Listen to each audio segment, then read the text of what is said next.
My name is Rosemary Kirika. I'm a director of Chania Feeds Manufacturers Limited. Indeed, I'm the strategy and finance director. Chania Feeds is an organization that deals with manufacture of animal feeds. And the story started way back in 1972 when the proprietor, Mr. James Kirika, started keeping poultry. Indeed, he started with only 80-day-old chicks. But this farm grew at a very fast rate to such a point that the feed available was no longer sufficient to satisfy the requirements of the farm. Indeed, in the year 1994, there was serious scarcity of raw materials for animal feeds. And this resulted in long queues for feeds in Nairobi and other parts of the country. And that is when we hatched the idea of starting to manufacture our own feed for our own farm. But eventually we had to make feed also for fellow farmers. I must say that our quality is high quality. The feed we sell commercially is the same feed we use in our farm. And we have experts, feed nutritionists, who are able to manufacture quality animal feeds. They are able to reject any raw materials which are of low quality. So we start the process of quality control right from the beginning, starting with the raw materials. So we ensure we acquire good quality raw materials, and then the processes are okay because they are automated through a control panel. The other quality control measures come in play. We are quite different from others because one, we are farmers ourselves. We started as poultry farmers, and so everything we do it in the mind of a farmer. We are able to think like a farmer. We are able to think like the customer. And indeed, before we can release any feed to the market, we test it with our own farm. When we started in 1994, we were using manual milling and mixing machines. But after a few years, we were able to advance to semi-automated machines from Denmark. And again, after another few years, we were able to advance to a fully automated machine. So currently we have an automated plant which has a capacity of 10 tons per hour. So I'd like to encourage fellow farmers to utilize the services of good manufacturers of feed, because when they start making their own feed, no one can be accountable for that quality, and no one can know what kind of materials they are using, and the farmer ends up losing a lot. I'd like to encourage them to utilize our services. We have feed for poultry, feed for dairy, and for pigs. Given that we have invested very heavily in this industry, our mind is just to continue expanding and providing quality feed for our farmers. We care so much about farmers, given that we are farmers ourselves. In the next few years, we'd like to see Chania being able to deliver feeds to every corner of this country. Welcome to Chania Feeds Manufacturers Limited, your partner for high yields.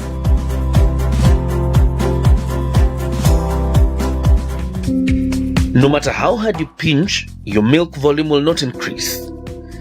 Chania Feeds knows that. That's why we created the feeds that will do the pinching for you and the right way from inside. Chania Dairy Mill High Yielder helps you accomplish a heightened pig production with milk containing high-rich butterfat content. Let us take you there. Chania Feeds, your partner for high yields. The Chania broiler story begins here. These Chania broiler starter crumbs are not only well cooked and heavily packed with nutrients, but are also the perfect small size for your young broilers to take in all the goodness. So So how do you finish the job? Simple. Chania broiler finisher pellets. Let us help you reach your target market weight at the right time. Chania Feeds, your partner for high yields.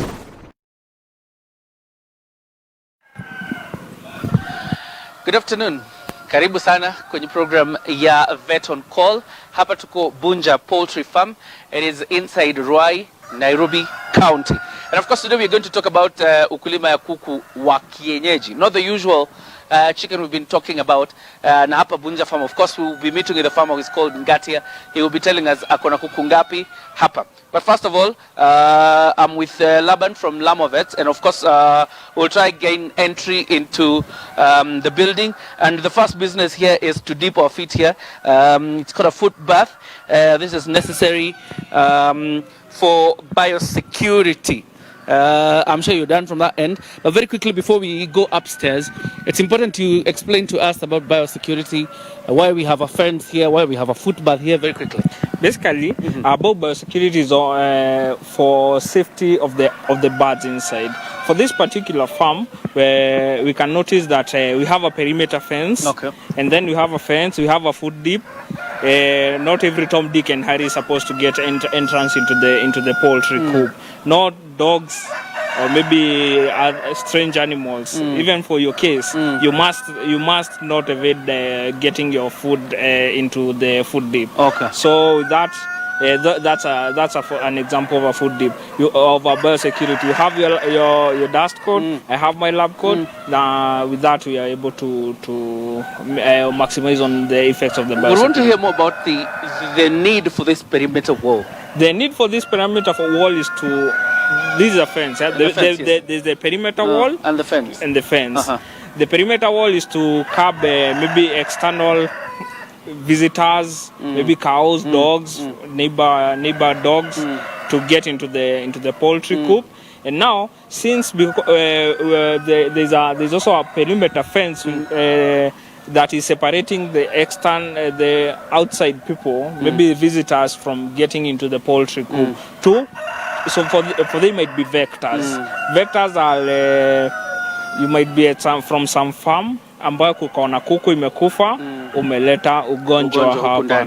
Wewe pengine umesalimiana, gari haiwezi ingia hapa, na gari inaweza kuwa ni kari imeenda ikakanyaga mahali palikuwa na kuku ametupwa, akona Newcastle. You see such diseases. That's the essence of the food dip. That's the essence of the perimeter fence, to bar off, to keep the poultry and the coop away from external visitors and stuff. Fantastic. So we'll just grab the stairs and of course go all the way up until you get to where the chicken are. And viewer, very quickly, you can be able to tap into this program by watching Vet on Call. It's live on Facebook, and I'm sure you'll be able to catch that program there, Vet on Call, on Facebook. My name is John Jacob Kerry. I might have forgotten to say that, but very much welcome to the program. Now we're getting to where the chicken are. These are that 3-story building. And finally, here we are. We are inside the shade. And here we meet Ngatia, who is the farm manager. So uko na kuku wangapi kwa this entire farm? 3,500. 3,500. Na wote ni kuku wa kienyeji? Wote ni kienyeji. Okay. Yeah. So ukiconstruct nyumba hii, vitu gani na gani uliconsider when you were constructing this shed? The orientation of the structure and the size of the farm. Okay. Yeah, the size of the plot. Those are the things you are considering. Yeah. All right. Let's talk about housing, because it's very important. I'm sure we're done with biosecurity. Is there anything inside here that regards biosecurity that you need to speak about? As a fact, there's the biosecurity from the farm, the perimeter fence. There's a food dip. There's the fence between separating the coop from there's a fence, yes. And there's a food dip. Before entering, because this entire farm has several has several houses inside. Now from every door there's a foot dip on it. A different foot dip. Every door. Every door there's a different foot dip. And now for this particular farm, we have the Kienyeji Improved. The Kienyeji Improved, which is by this case, this is a KARLO. KARLO F1. Okay. From the origin is Naivasha. Yes. All right. Now for this, okay, sorry. Go ahead. For the as we've talked with Bonangatia, what are some of the things that they considered when doing housing? The housing. Yes. This structure is very well made. Okay. In terms of there is ventilation, there is free flow of air. Kuna ile pande imefunguliwa na hii pande ingine imefunguliwa. All right. So when the wind flows from that end, there is an exit to that. The ammonia, the carbon dioxide, the litter as well. Hapa hata uwezi jua kama uko kwa kuku. Actually, it's very dry. Yeah, it's very dry. Hapa unasikia ni kama uko nje. Unaweza enda picnic hapa bado. Okay. All right. Yes. So free flow of air, the structure as well, and then the what do you call this? The flock size. Okay. This poultry coop is not overpopulated. So minimizing chances of death, some diseases, cannibalism.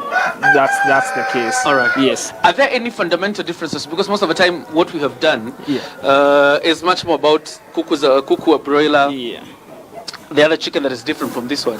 Are there any fundamental differences that you need to consider when you're doing housing for this kind of chicken and the other ones that we've had before? Okay, for the Kienyeji Improved, but for this particular case being KARLO, this is an KARLO F1. Kenya, it's a Kenyan bird. Okay. F1, that is.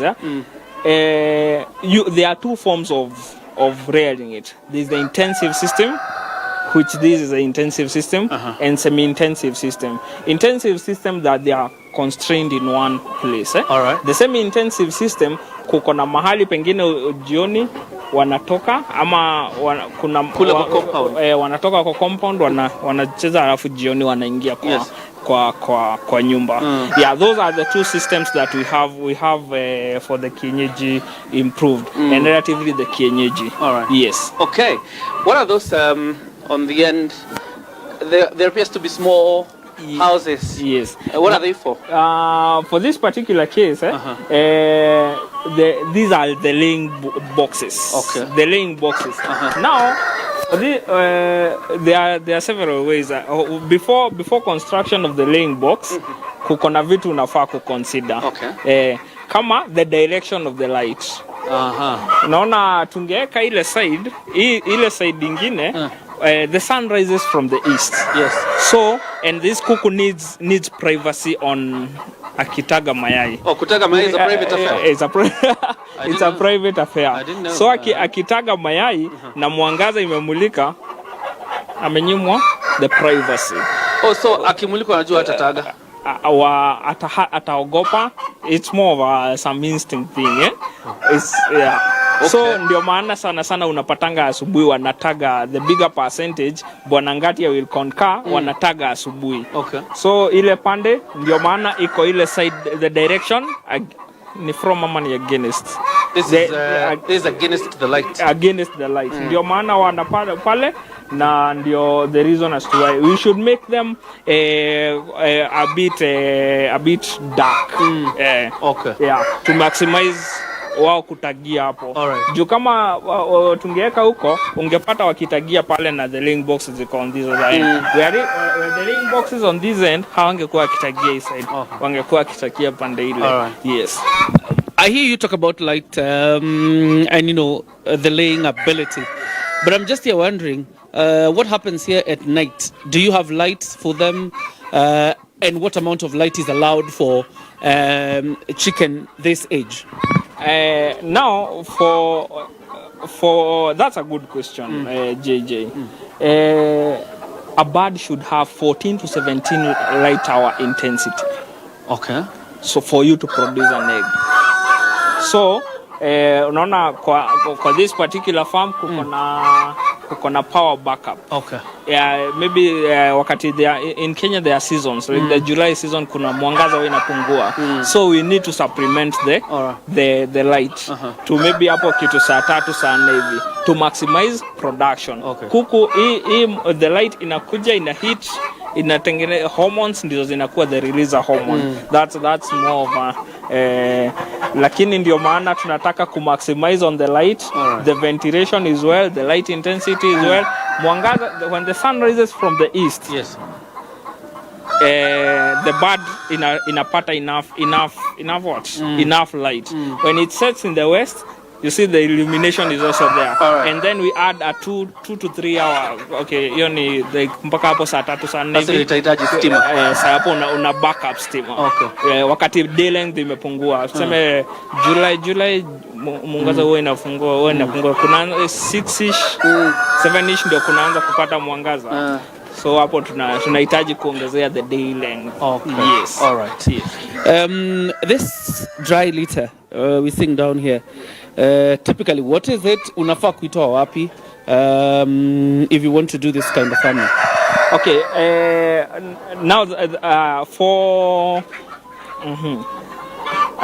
let me change that question kidogo. Yeah. Kwa kuku anataka hii litter kwa kufanya kazi gani? For comfort. Okay. For comfort. So akijioni anafanya hivi, anachaka na cool down and all that. Ndio maana kazi yake iko hapo. So the several forms zenye tuko nazo za litter, there is the wood shavings. Okay. Wood shavings. Kuko na sawdust na wood shavings. Yes. We don't want the sawdust. You don't want the sawdust. We don't want the You want shavings. We want the shaving. Okay. Ile afundi wa mbao marada. Ile afundi wa mbao the sizable ones. Because hiyo iko na the larger, it's a bigger surface area. Na choo ya kuku bado iko na nini? Iko na maji. Iko na the urea. It's watery. Yeah, it's watery. So ikilanda hapo the wood shaving will absorb your maji. Okay. No, the urea, that is the urates, called the urates. In absorb urate, so that place is dry. The other option that we have is called the husks, the rice husks. The rice husks, the kind of husks, for them for easy absorption your urates. Okay. Yes. All right. So in case kukue na maji, unaona hapa maji hata ikimwagika imeabsorbiwa vizuri because we used some wood shavings. Okay. We used some wood shavings. This is sizable. Okay. This is sizable, so ina absorb your, lakini kama ingekuwa the wood shaving anakula anaenda anadonwa. You know, it's sharp, yeah. Oh, yeah, I mean the sawdust. The sawdust, it's sharp, yeah. Yes. Anaenda ina mdunga. Now you'll tend to have some mortalities, some subnormal growth, stunted. Yeah, stunted growth. Okay. Anadonwa vidonda lesions in the digestive tract. Yes. All right. Yes. Quite interesting. And very quickly, this program is sponsored by Chania Feeds. It's your partner in high yields, and of course later we'll be talking about feeding and nutrition. That's where Chania Feeds really major on, and you can contact them. Their numbers are running down the screen. They are our proud sponsors, and of course we also have Lamovet. Very quickly, let's talk about pre and post placement. How you need to prepare this shed for the chicken that are going to come here, and what you need to do once you're done with their business here. Okay. Yes. We'll start with the pre-placement. Placement is the introduction of chicks. Okay. Pre-placement. So, for pre-placement, you'll need to clear all this litter. Everything. Okay. Relatively wash. Wash, scrub, and then maybe spray with some disinfectant. Disinfection. There's also some other form of clearing the litter. It's a biosecurity measure. Yes. Inaitwa fumigation. Fumigation is literally combusting. Those fumes zinaenda na zinaua the viruses and the bacteria nini zote zinakuwa to the minimum. After you've cleared everything, you constructed the brooder. cutting the entire place. That means you will need to block these open spaces. Or you block all the open spaces. With the assumption now kushakuwa kusafi. Kushakuwa kusafi. Umetoa hizi itwaje? They look like webs. The webs. Umetoa zote. This place is clean. Una cutting, and then we introduce the brooder. Okay. From the brooder, the brooder is entirely a temporal mother. Okay. Is a temporal mother, just as much as kuku's kitambo wa ile kwa shosho anaekewa nyungu, alafu anaekewa tuitwaje nyasi for comfort. So for this particular case on placement, we'll need the wood shavings, that is after cutting. We'll need the source of heat, like ready for placement. We'll need our source of heat. We'll need the drinkers, the feeders, the drinkers and the waterers and the feeders. At different ratios depending on on different companies. Now we expect the chick. That way you will remove it from the brooder and it's ready for that is pre-placement. Okay. Now on post-placement. Post-placement, yes. Post-placement is after the chicks have landed. You'll first of all, now for Bunju farm, Bunju farm does F1, first failure generation of the carry bag. Okay. So and that's the reason I say I don't know if you can notice uniformity. Yes. Uniformity. That's kumaanisha it's an F1. So and the ratio, the cocks versus hens ratio. The cocks versus the hens ratio iko sawa. Okay. So if by any chance ukitaka kuincubate mayai, I'd suggest you come to Bunju farm. Yes. You'll get the hatched fertilized eggs. On post placement, this chick hajawai kula. So atahitaji chakula. Hajai kunywa maji. So atahitaji maji. So na place yenye ametoka in an incubator. So the incubator has regulated temperatures. Okay. You also need to first of all 1 to 2 hour heating. You first of all heat the brooder, which was constructed on pre-placement. You first of all heat the brooder to up to 32 to 33 degrees. Heat. Introduce the chicks. Okay. Kwa hiyo chicks, what do the chicks need immediately as wamefika kwa hiyo brooder? Wanafaa kupata maji. Maji ikona this chick has never eaten. Yes. So atapata nini? Constipation. Need some liquid paraffin. Okay. This chick alichoka kudona ile shell. We call it peeping. Alichoka kudona the shell. So naona hiyo ni kudona shell aki break. The peeping, that's energy lost. Maybe this chick was sourced from Naivasha. Okay. You see the energy lost on transport. So hiyo bado anachoka, anahitaji glucose. Glucose and then atahitaji sangrovit. Sangrovit. Favorite powder. The magic powder. The magic powder. Sangrovit venye inafanya kazi yake, inatengeneza. This chick has never eaten. So the digestive tract is not well developed. Is not well developed. Now sangrovit develops the GIT. It creates an environment in the digestive tract favoring mass production of the villi and the microvilli. The villi in you absorbed the ugali you did for lunch. They absorbed the breakfast you did. Now when this chick finds glucose, anakuja with a push, with a kick, the fast kick.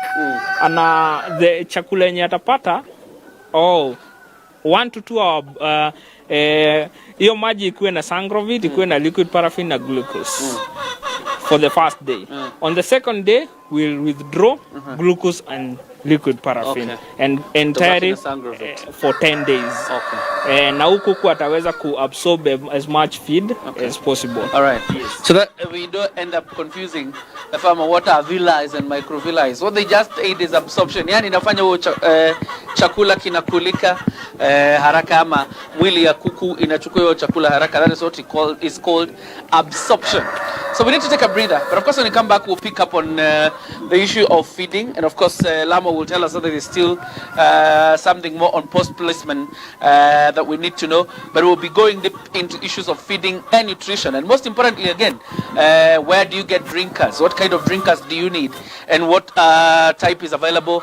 And what is the best you can get for maximum use of water? So don't go too far. We're coming back in a moment. This program is sponsored by Chania Feeds, your partner in high yield.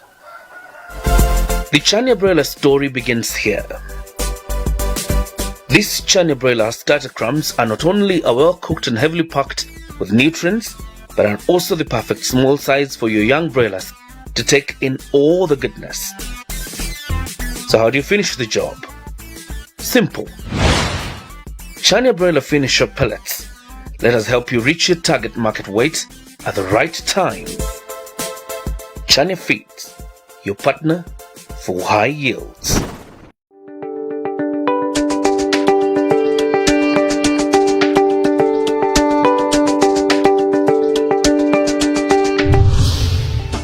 Everything we do it in the mind of a farmer. We are able to think like a farmer. We are able to think like the customer. And indeed, before we can release any feed to the market, we test it with our own farm.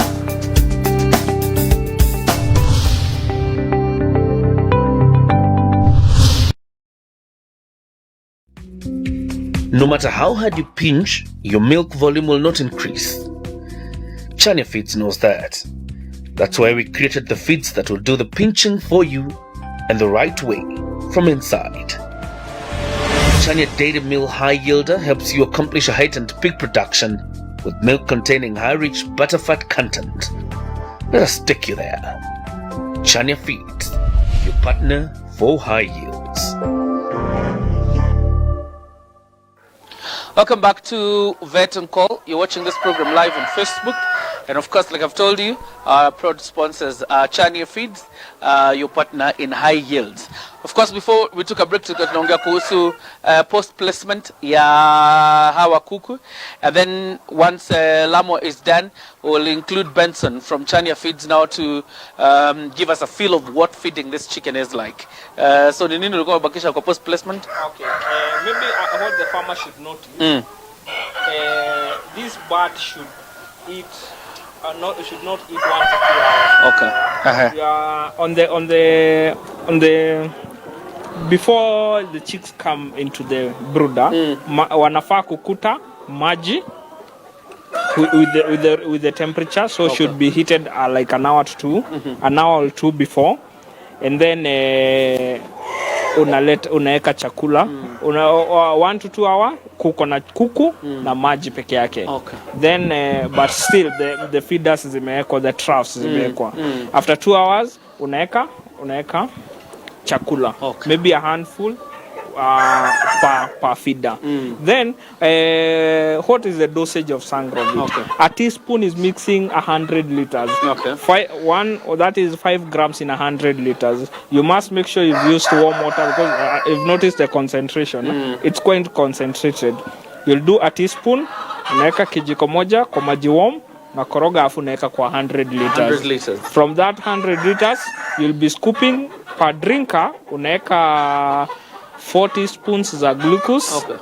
Na unaweka afu unaekelea liquid paraffin. Okay. Wanakunywa liquid paraffin and glucose is just for 1 day. Okay. Then from there for 10 days. Okay. Yes. And just so we emphasize importance here, liquid paraffin and glucose ni kurudisha energy that was spent either probably from exiting from where they were, ama juu ya kudona shell ya nini ndio watoke. Peeping. That is it? Yes. It's called peeping. Yeah, it's called peeping.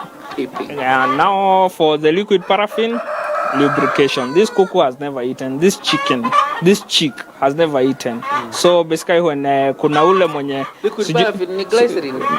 kuko na medicated liquid paraffin. Kuko, unajua kuna ule kuku mwenye ukimwekea chakula pale hakuwa amenotice maji, anaenda akule chakula, naenda anapata unahitaji constipation. Anapata some conditions called prolapse ni ile inatoka the backup inatoka na chakula. Inatoka na chakula, so you'll tend to have such cases when you won't, but still don't overdo it, just give it for 1 day. Okay. Yes. All right, Benson, kuja pande hii. So that we now speak about feeds. Tumeongea kuhusu post placement.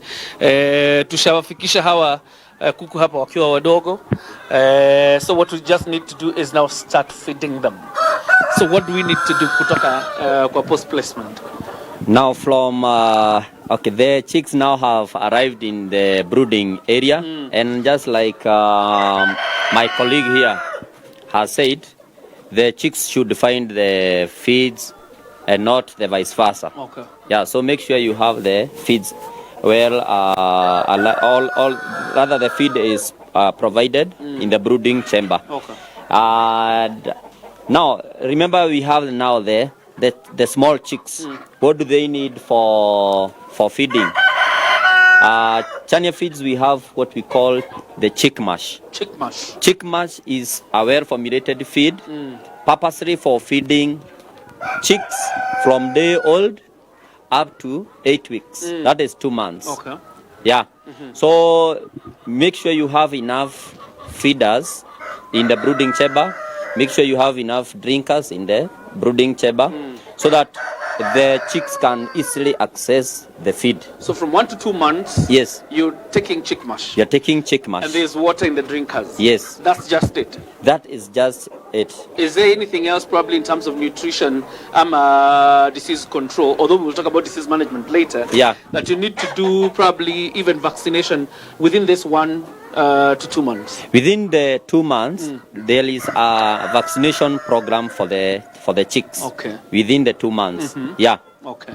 So during that time, you'll be administering vaccine according to the age of the birds. Yes. All right. There's a contest because we are done with chick mash. 1 to 2 months, that is chick mash. But let's talk about kuku kienyeji, because where we are right now, we're talking about kuku kienyeji. There's a contest on whether kuna chakula ya kuku wa kienyeji na wale kuku wengine. Okay.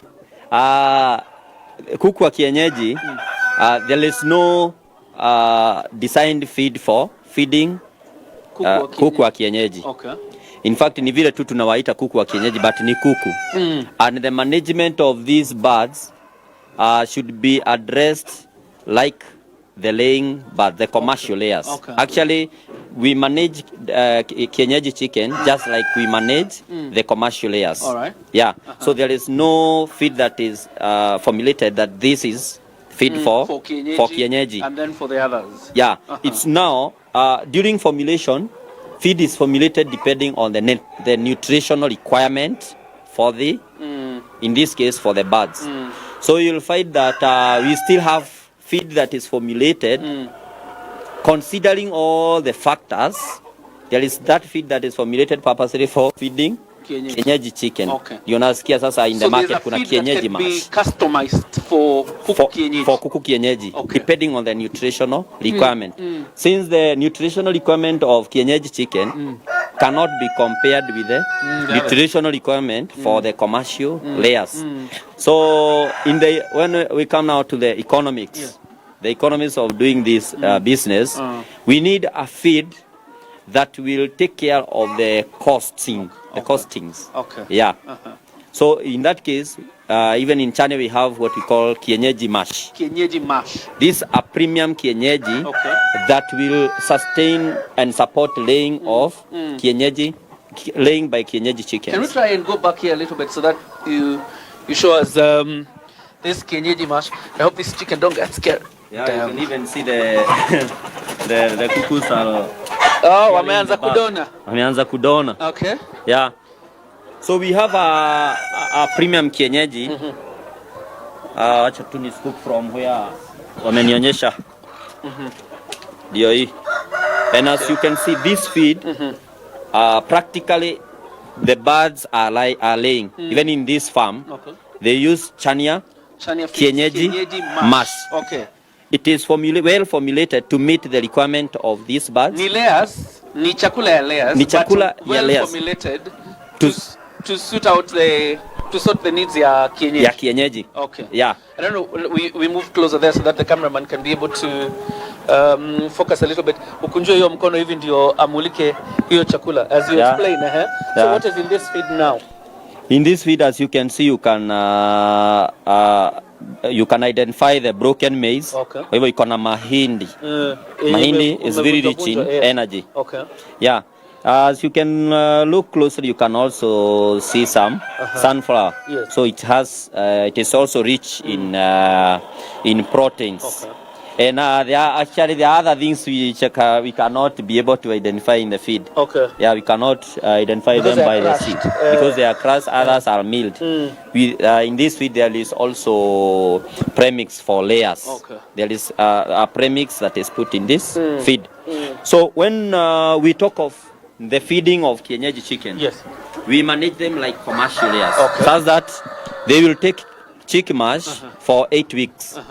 Then from there, we will move to growers mash until the point from chick mash we need growers okay, to take care of the growing phase of the bird. Yeah. And you know the performance of the birds, or rather for the birds to be able to meet their genetic potential or their genetic production, particularly this one, they must be fed, or rather they must be getting feed that will meet their nutritional requirements. Yes. So after 8 weeks, we move to growers mash until the point of lay. Okay. These birds will mature at the age of between 4 and 5 months. All right. So after from there they have started laying now. They will start now laying. Okay. From there, you can introduce them to Kienyeji mash. Okay, from chick mash to growers mash. After that, you go to Kienyeji mash. Kienyeji mash. Okay. Yes. At least for Chania feeds, we have a well-formulated Kienyeji mash to feed your Kienyeji chicken. And this is the importance of going to Chania feeds, your go-to guys. Because probably you realize from the rest who manufacture feeds, they'll just tell you give them layers. But Chania Feeds has come up with that Kienyeji mash, specifically to ensure that these ones benefit from the nutritional value that comes from that food. But very quickly, and one would actually be able to, would actually ask, hapa pia kuna jogoo. Hapa kuna jogoo. Jogoo pia anakula hii Kienyeji mash ama hiyo layers? Hawa jogoo wenye wako hapa, they will still feed on the Kienyeji mash. Okay. It is meant for birds after they have gone through the growing phase. It can support any bird regardless of sex. From growers. From grower stage, they can be sustained by Kienyeji mash. Even the cocks here, the energy requirement is the same. Just the same? Yeah. Okay. And we're going to talk a little bit about the quality of drinkers and where you should get. I will bring in Aksha in a bit. But very quickly, probably can be able to explain to us how many drinkers are needed probably in a space like this one, how many feeders are needed, how do you need to space them out, how much feed for each feeder? Okay, that's a good question. And it is important that you have enough feeders, enough drinkers in your poultry house. Okay. And normally we use the rule of one drinker, that is, if it's not an automatic drinker, one drinker per 50 birds. Okay. One feeder for 50 chicken. Okay. Yeah. So you divide the number of birds by 50 to get the number of feeders and drinkers that you are supposed to be having in your farm. And like in this farm, you can see the drinkers and the feeders are well distributed and they are placed strategically. Kiangalia pale kuna feeder, drinker, they are alternated. That is how it should be. How many grams of feed, and particularly this age that he's laying, yes, how much grams of feed should they have consumed by the day end? Okay, in this case, we are counting one for every chicken. We are counting 80 to 100 grams per day. Grams per bird per day. Okay. And in a case like in this farm, we are using 5 bags. Yeah, they are using 5 bags of feed every day. Every day. Yeah. 5 bags of feed every day. That is 100 grams for rather 80 grams of feed per bird per day. How would you rate the consumption of food for a kuku kienyeji and the other commercial layers? Because there appears to be a tendency of people feeling ni kama hawa kuku kienyeji wanakula sana kuliko the commercial layers. As I said earlier, feed is formulated to meet the nutritional requirement. And the nutritional requirement of the commercial layers is a bit higher. So they need more feed, or rather more nutrients. And also the ration is also increases. Because you'll find for most layers, they'll be using between 130 and 140 grams of feed of layers mass every day. All right.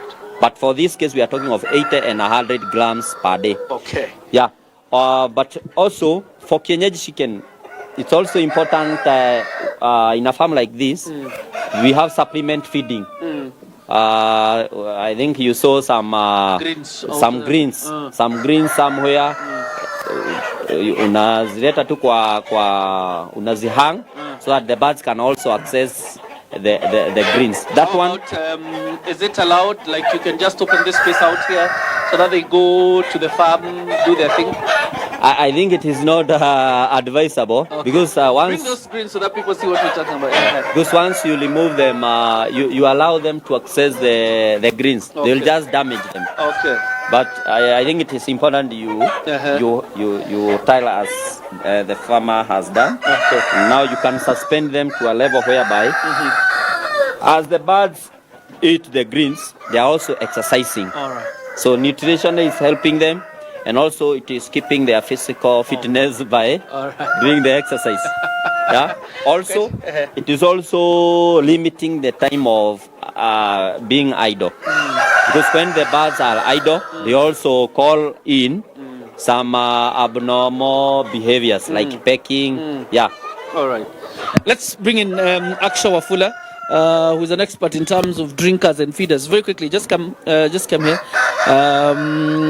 I'm sure some of these things, then place them here. Probably you'll be able to explain to us. Just briefly, just tell us what you do. Okay, my name is Aksa Wafula. I deal in poultry equipment. Specifically, I sell incubators, automatic egg incubators, and then I have both manual feeders. I used to have automatic feeders, but for now I'm not bringing in them. But I have feeders, manual feeders. Then I have drinkers. For the drinkers, we have both automated ones and the manual ones. All right. Yes. So what you're holding here are feeders. Yeah, these are feeders. For this is a 30 centimeter feeding trough, specifically meant for chicks between 1 day old and 3 weeks. This one is a 50 centimeter feeding trough as well. It has 14 holes on each side, so it can serve up to 28 chicks. Yeah. So all of them, the feeders you have right now are meant for chicks. Yeah, the two are meant for chicks. This can serve if you're doing broilers up to a month. But you see, when they grow, this thing becomes light for them. They can possibly tip over. Yeah, sure. So we advise that after you're done using this, we introduce another type of feeders. So this is a 9 kg feeder. It can serve it can serve up to 50 birds, mature ones. Because you're done using the traps, now you've moved to these feeders. Now for these ones, we usually have 3 quantities. We have 1 kg, 3 kgs, not 3, 4, 1 kg, 3 kgs, 6 kgs and 9 kgs. So these are 9 kg. It can serve between 40 and 50 birds. All right. And this is a feeder. Probably if you need one, she will tell you how you can get this feeder. So for this one, depending on the structure of your house, you can either put it down or hang it. You can suspend it. Yeah, you can suspend it to a level where you want. Let's say if you're using it with, let's say, this improved Kienyeji, when they are 3 weeks, possibly you'll have to lower the level. Okay. But if they're big, you can just, it will depend. It's relative To the age of your... to the age of your birds. Okay. Yeah. Now, those are feeders. Let's go to drinkers. Very important, because I see it's like you have two types. For the drinkers, I think I should start with the manual one. So we have this manual drinker. All right. It has a thin base. So this thin base allows a larger surface area for your birds. Let's say this 3.5 liter drinker can serve up to 50 chicks, because this one. Yeah, because of this surface area, and then its shape allows a relatively larger amount of water in there. All right. So this one is available in 1 liter, 3.5 liters, and 7 liters. Yes. All right. And then we have this. And very quickly, the numbers are running down there. So in case you just need these things, the numbers are running down there on the screen. So obviously you can contact her. But of course, as we wind up, you'll also give up your number orally, so that really that. Okay. And then we have quite a wide range of automatic drinkers. Automatic drinkers. So I've just come with this display on how you're supposed to install them. Okay. So these are called automatic chicken nipple drinkers. All right. So basically, what you need to install this is just a 3/4 inch pipe. All right. It might be complicated to get this white pipe, but when you go to any hardware, you'll get the green PPR pipes. Okay. You make sure it's a 3/4 inch one. 3/4 inch. Yeah. So for you to install this, you just drill directly on the pipe. Of course, you have to align the holes. So you use a specific drill size, bit 9. You have to take note, it's bit 9 for the drill you use to like drill on the pipe. So after drilling on the pipe, ni kudunga shimo. yes.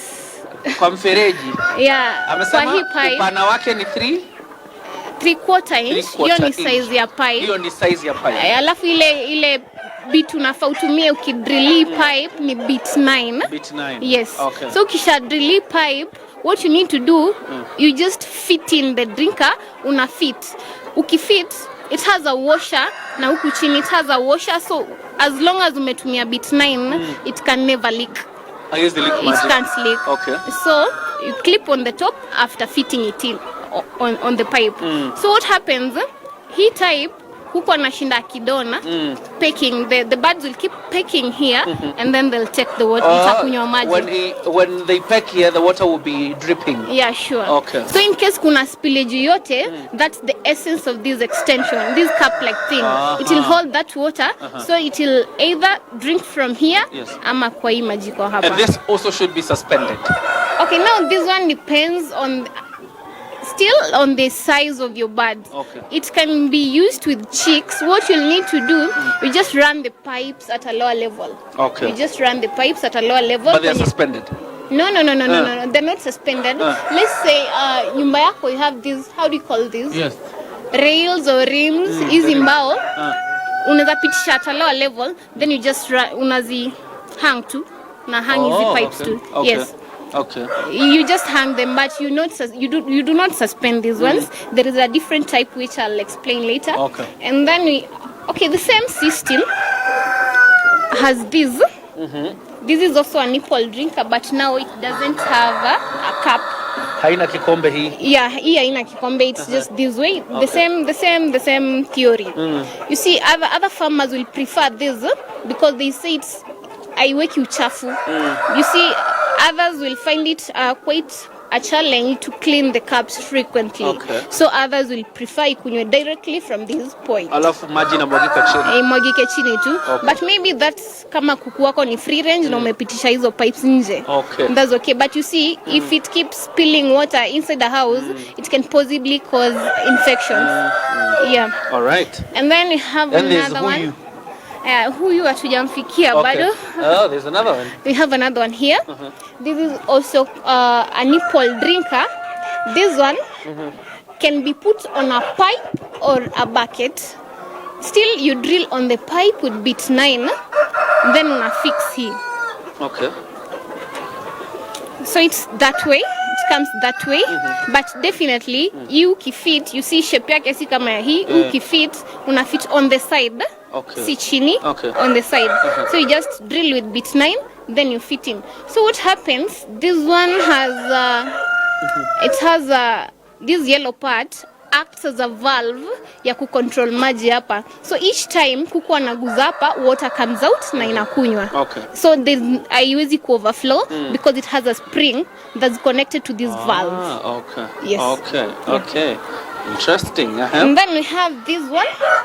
This one is common. We've interacted with. At least I know many people are using this. Yes. They've embraced this because it can serve quite like it can be used with a wide range, like on large scale purposes. For instance, a farmer who has like 5,000 birds, it might be complicated to go fitting all these nipple drinkers, so you can opt for this. The same system. Now this one you also need a 3/4 inch pipe. So this one, easy pipes zinawekwa juu. Juu. Definitely, hii pipe imeconnectiwa kwa tank, preferably an overhead tank for the sake of generating that pressure.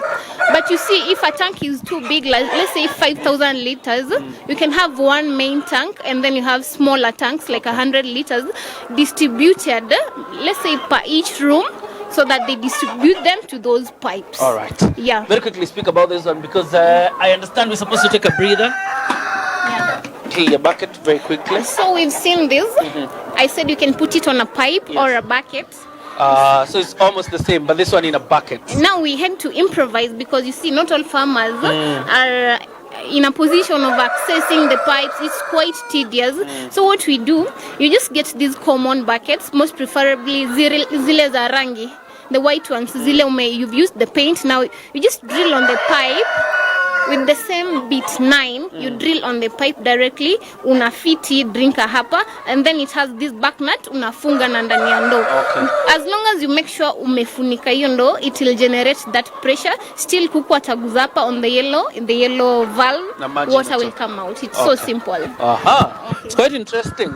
And definitely, where do we find you? Okay, we are based in Nairobi town along Mfangano Street. At Mfangano Street, you can just ask for Nut House. We are on a building called Terry House. It's next to Nut House on the 3rd floor, room 117. You can call me at 0704 874 427. On Facebook, you can like my page. It's called Chicken Feeders and Drinkers. Just Chicken Feeders and Drinkers. Yes. Definitely, you can talk to Wafula, and she will be able to help you through that. Her number, and it's still running down the screen. And of course, you can also like her Facebook page. Pale kwa page ya Facebook, uende hapo uangalie, and then you can be able to contact her na ununue hizi drinkers ama feeders kulingana na kiwango ambacho unataka. Tunataka tupumzike kidogo. Tukirudi, tunaendelea na ukulima wa kuku wa kienyeji. You're watching Vet on Call. This program is proudly sponsored by Chania Feeds, your partner in high yield.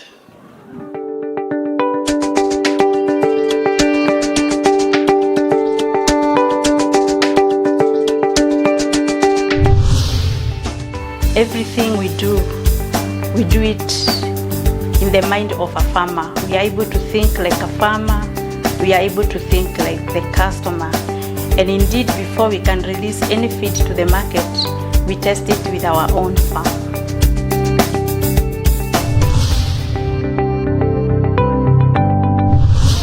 The Chania broiler story begins here. These Chania broiler starter crumbs are not only well cooked and heavily packed with nutrients, but are also the perfect small size for your young broilers to take in all the goodness. So how do you finish the job? Simple. Chania broiler finisher pellets. Let us help you reach your target market weight at the right time. Chania Feeds, your partner for high yields.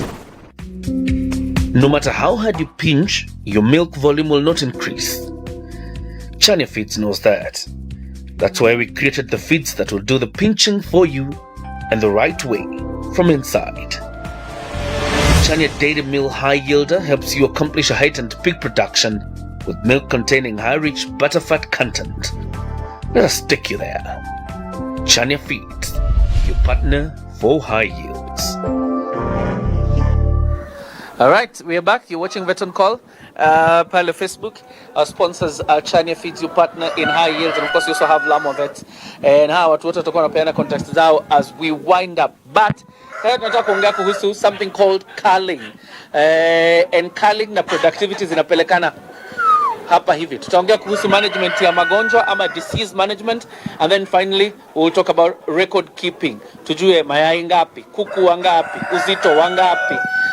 Na kama pia wewe unataka kufanya ukulima wa kienyeji, kama unaweza pata mayai hapa ama hata jogoo unaweza pata hapa. Na kama pia wewe pia ni mdonoaji wa kuku, takushughulikia usende mbali. Tell us what is culling. Culling is removal of unproductive An unproductive bird. An unproductive bird. Okay. Yes. Basically, because this is a business. Kama inafanya nini sasa kama ule kuku okay, unproductive birds because when this bird kama atagi atagi akae na mama yake kweli. Now for this particular case this bird kazi yake si kulalia mayai. We want eggs. Tunataka mayai si alalie. Tunataka mayai. Tunataka mayai. Si ulalie mayai. And what are some of the cases that lead to get the broodiness of the cuckoos? One, need delayed collection of eggs. Okay. Unaona kwa sasa kuna mayai na mayai na kuku sana a good percentage wanaokotwa in the morning hours. So maybe these are pengine our team wanaweza hawakujua na mkulima pale mwenye ana watch hajaelewa hivi. When you don't have timely collection of eggs, your cuckoos will go broody because it's an instinct. Okay. Ndio maana unamuona huyo hata ameenda. Okay, angalia huyu.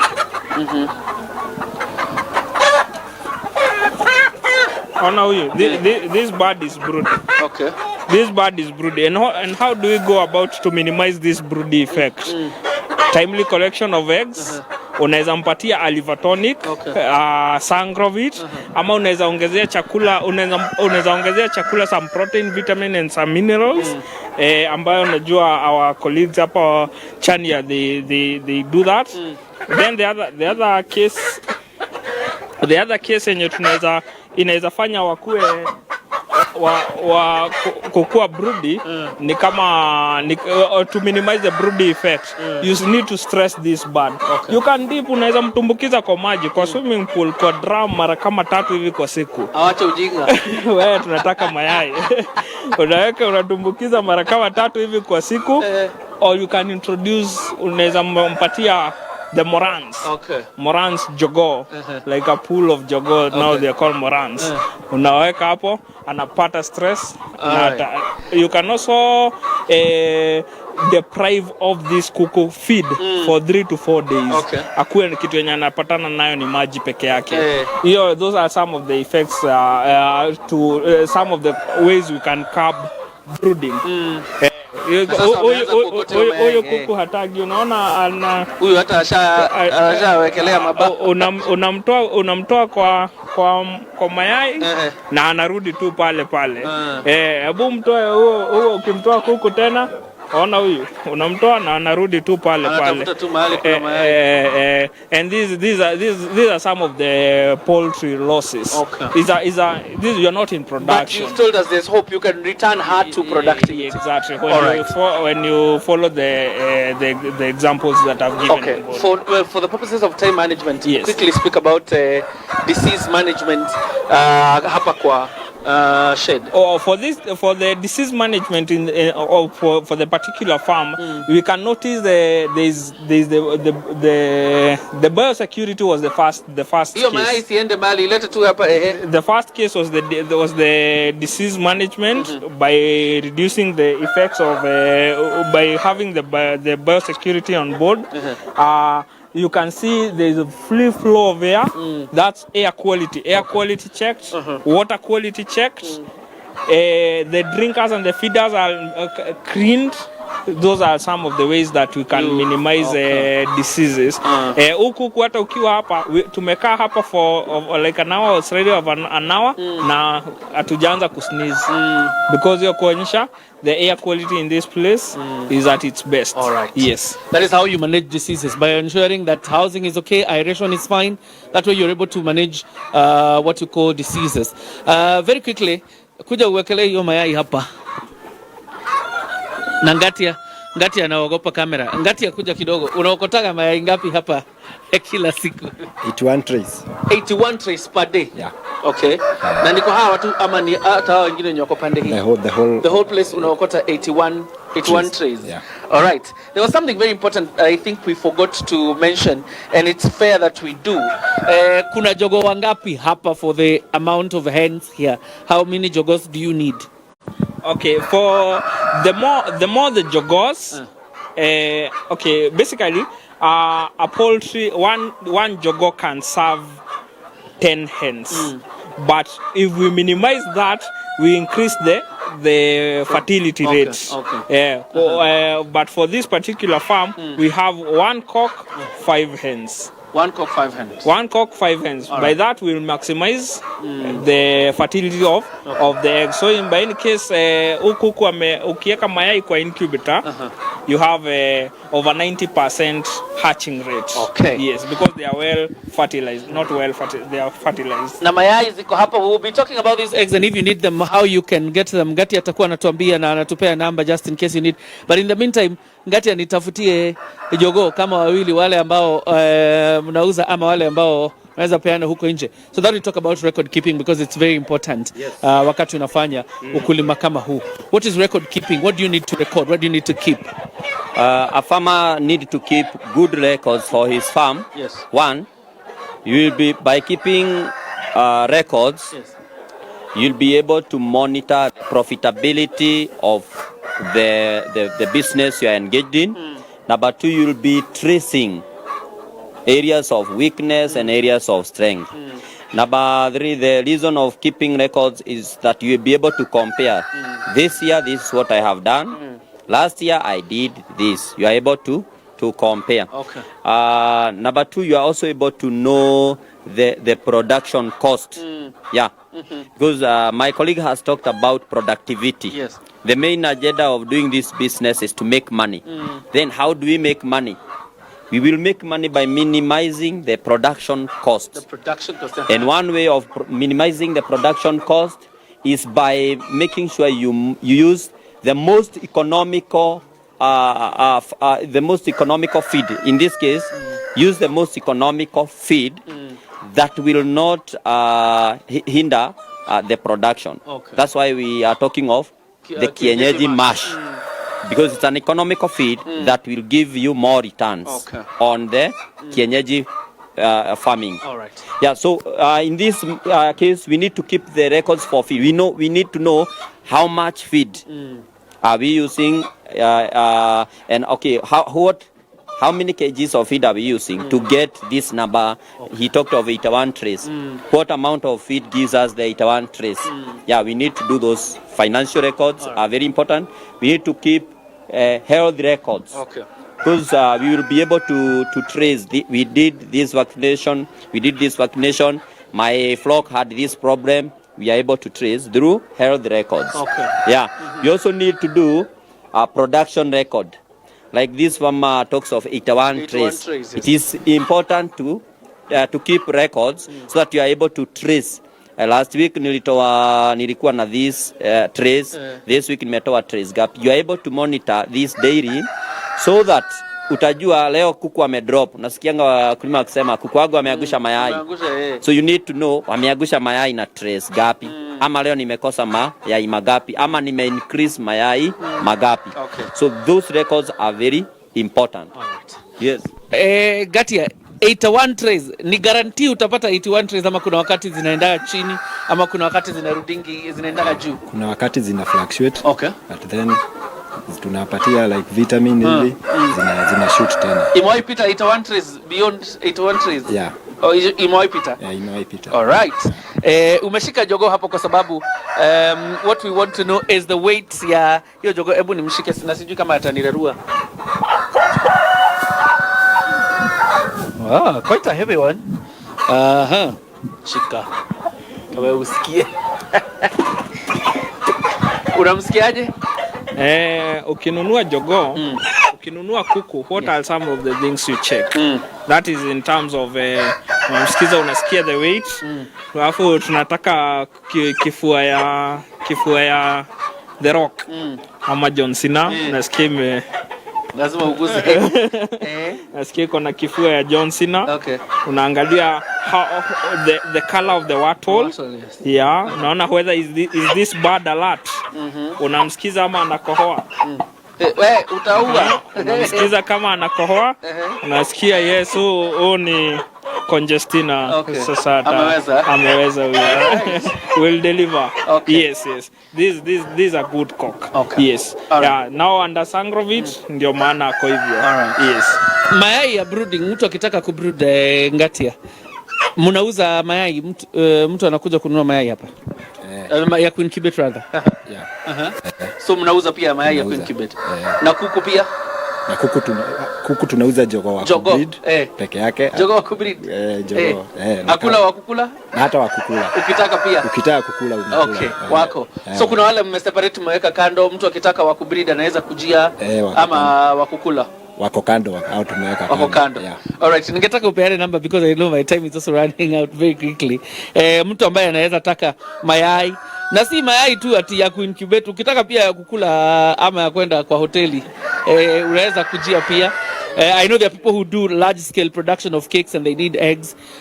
This is one of the places to go. Na hapa ni karibu na Nairobi na Thika because you can exit through the bypass ama upande na Nairobi through Kangunda Road ama namna gani.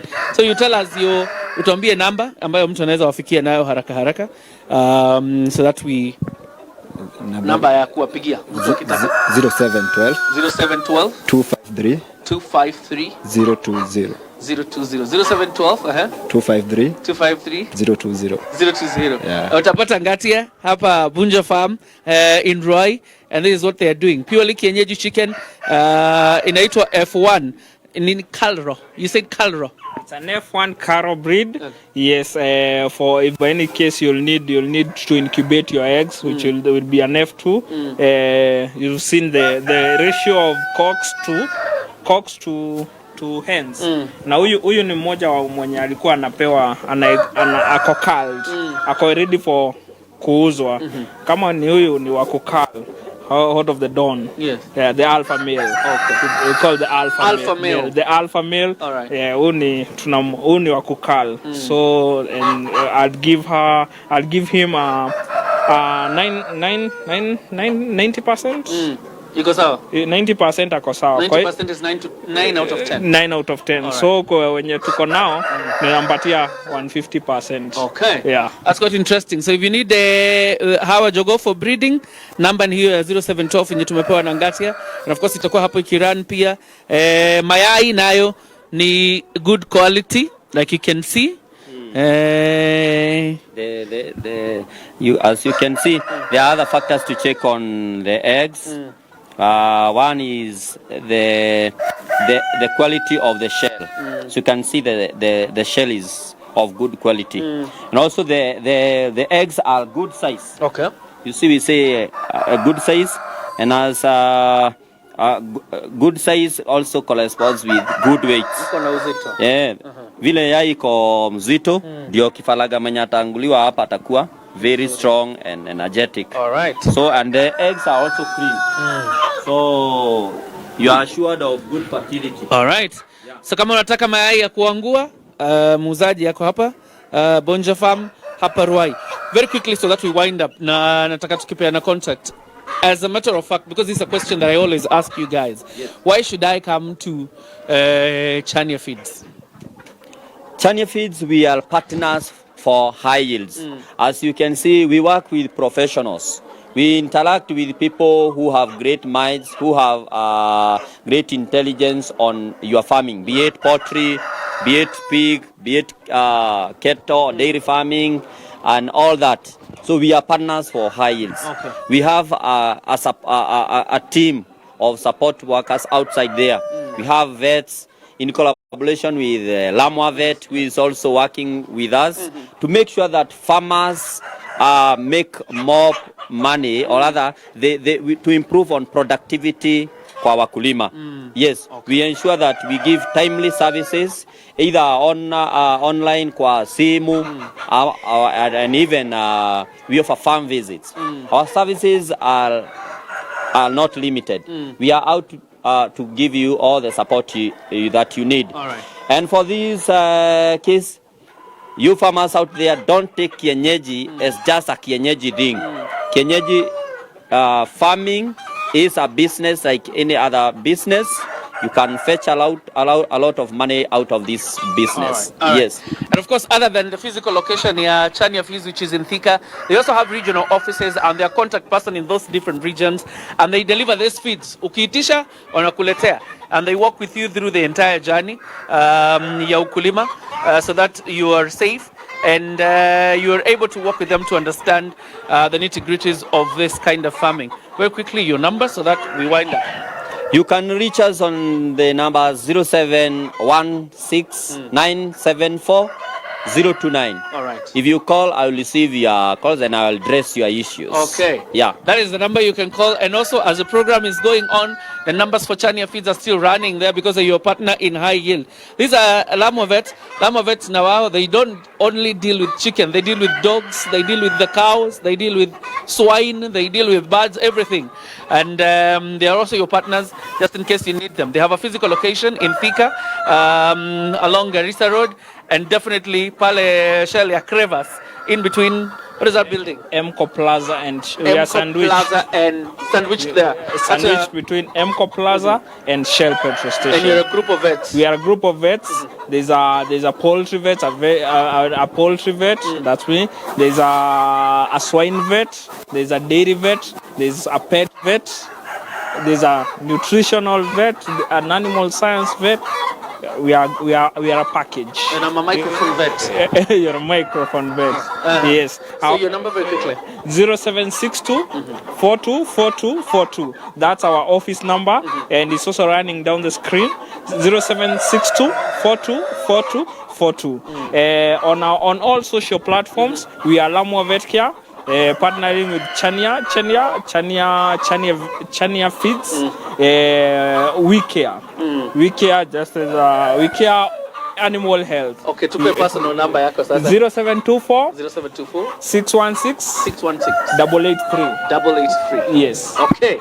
And the number Laban, just in case you need to get to them, Lamovet, and of course, as you've heard from Chania Feeds, and that number, other than his, even the office numbers are running there. In case you need any contact information from Chania Feeds, you can always contact them. Even the email is there. In any case, vile utataka kuwafikia, you will get them. And wanakuletea hiyo chakula nyumbani mahali ulipo, na pia watembee na wewe kwa hiyo safari ya kulea wanyama ambao unawalea. Sina la ziada. Jina langu ni John Jacob Kuria. Enjoy your weekend. Definitely enjoy your weekend. We'll see you in the next episode. Ciao.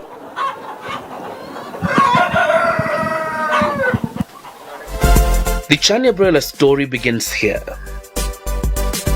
These Chania broiler starter crumbs are not only well cooked and heavily packed with nutrients, but are also the perfect small size for your young broilers to take in all the goodness. So how do you finish the job? Simple.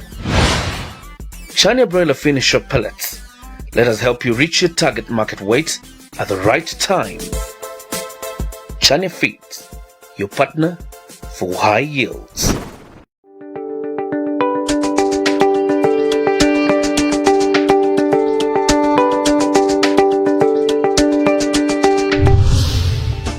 Everything we do it in the mind of a farmer. We are able to think like a farmer. We are able to think like the customer. And indeed, before we can release any feed to the market, we test it with our own farm.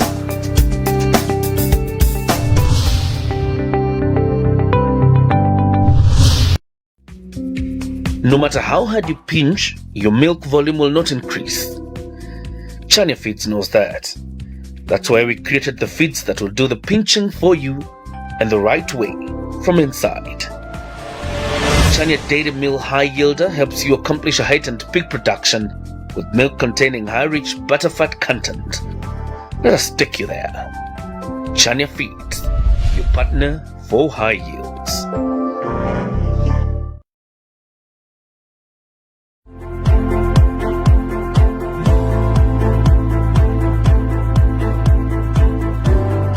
My name is Rosemary Kirika. I'm a director of Chania Feeds Manufacturers Limited. Indeed, I'm the strategy and finance director. Chania Feeds is an organization that deals with manufacture of animal feeds. And the story started way back in 1972 when the proprietor, Mr. James Kirika, started keeping poultry. Indeed, he started with only 80-day-old chicks. But this farm grew at a very fast rate to such a point that the feed available was no longer sufficient to satisfy the requirements of the farm. Indeed, in the year 1994, there was serious scarcity of raw materials for animal feeds. And this resulted in long queues for feeds in Nairobi and other parts of the country. And that is when we hatched the idea of starting to manufacture our own feed for our own farm. But eventually we had to make feed also for fellow farmers. I must say that our quality is high quality. The feed we sell commercially is the same feed we use in our farm. And we have experts, feed nutritionists, who are able to manufacture quality animal feeds. They are able to reject any raw materials which are of low quality. So we start the process of quality control right from the beginning, starting with the raw materials. So we ensure we acquire good quality raw materials, and then the processes are okay because they are automated through a control panel. The other quality control measures come in play. We are quite different from others because one, we are farmers ourselves. We started as poultry farmers, and so everything we do it in the mind of a farmer. We are able to think like a farmer. We are able to think like the customer. And indeed, before we can release any feed to the market, we test it with our own farm. When we started in 1994, we were using manual milling and mixing machines. But after a few years, we were able to advance to semi-automated machines from Denmark. And again, after another few years, we were able to advance to a fully automated machine. So currently we have an automated plant which has a capacity of 10 tons per hour. So I'd like to encourage fellow farmers to utilize the services of good manufacturers of feed, because when they start making their own feed, no one can be accountable for that quality, and no one can know what kind of materials they are using, and the farmer ends up losing a lot. I'd like to encourage them to utilize our services. We have feed for poultry, feed for dairy, and for pigs. Given that we have invested very heavily in this industry, our mind is just to continue expanding and providing quality feed for our farmers. We care so much about farmers, given that we are farmers ourselves. In the next few years, we'd like to see Chania being able to deliver feeds to every corner of this country. Welcome to Chania Feeds Manufacturers Limited, your partner for high yields.